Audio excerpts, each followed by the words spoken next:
आणि सकल मराठा समाजाच्या वतीनं मुंबईमध्ये झालेल्या आझाद मैदानावरच्या मनोज जरांगेंच्या आंदोलनाला मोठं यश मिळाल्यानंतर सकल मराठा समाजाच्या वतीनं जल्लोष करण्यात आला।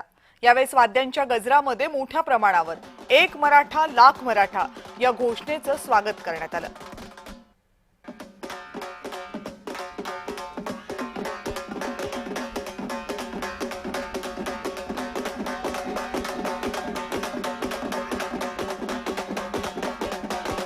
आपले प्रतिनिधी अमोल दरेकर आता आपल्या सोबत आहेत। अमोल, मोठ्या प्रमाणावर उत्साह दिसतोय सगळ्याच कार्यकर्त्यांमध्ये, आंदोलनाच्या समर्थकांमध्ये, कारण त्यांच्यासाठी हा प्रचंड मोठं यश आहे।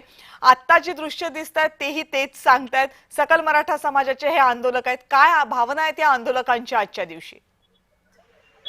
नक्कीच आपण या ठिकाणी पाहतोय की सकल मराठा समाजाच्या वतीने या ठिकाणी मोठ्या प्रमाणामध्ये आंदोलक खऱ्या अर्थानं आनंदित होत आहेत। वाद्यांच्या परंपरेमध्ये खरं तर जल्लोष करत या ठिकाणी मोठ्या प्रमाणात आपण पाहतोय की आंदोलक या ठिकाणी नाट्यकाम करतात आणि या मराठा एक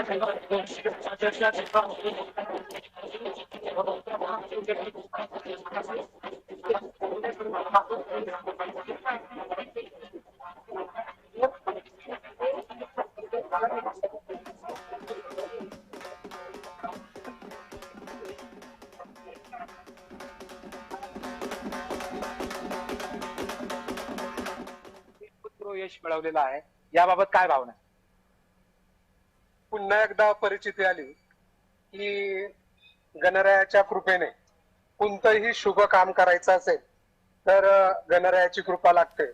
गणरायाच्या या पर्वामध्ये खऱ्या अर्थानं आम्हाला सर्वांना, मराठी बांधवांना यश मिळालेलं आहे। 1980 पासून चाललेला हा लढा अण्णा पाटील यांच्या माध्यमातून उभारलेला आणि आज त्यांच्या नंतर कैलासवासी नेते साहेब आणि झरंगे पाटलांनी उभारलेला लढा हा तीनही सेम आहे, पण जाग करण्याचं काम मात्र सन्माननीय झरंगे पाटील यांनी केलेलं आहे। नक्कीच आपण मुंबईच्या ठिकाणी गेला होता, आज 3 वाजताचा अल्टिमेट दिला होता, काय मनात भावना काय होती? मला खऱ्या अर्थानं चिंता होती की झरंगे पाटलांनी स्वतः सांगितलं होतं की मी स्वतः मरणपणीतून हटणार नाही आणि संपूर्ण महाराष्ट्रातल्या जनतेने सांगितलं होतं की त्यांच्या मनामध्ये होतं की आम्ही आरक्षण घेतल्याशिवाय परत रिटर्न येणार नाही। आणि सर्वात महत्वाची गोष्ट म्हणजे महाराष्ट्रातून सर्वच मराठी बांधव हे मुंबईच्या दिशेने चालले होते।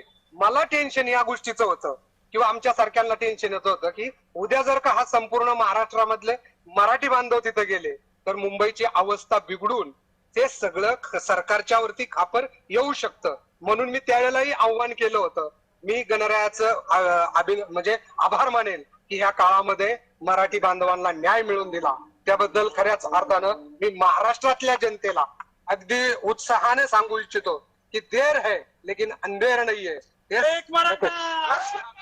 या ठिकाणी आपण पाहतो की देर है परंतु अंधेर नाही असं म्हणत या ठिकाणी मराठा आंदोलकांनी समाधान या अभूतपूर्व यशाचं मानलं गेलेलं। धन्यवाद आपण दिलेल्या सगळ्या सविस्तर माहितीबद्दल।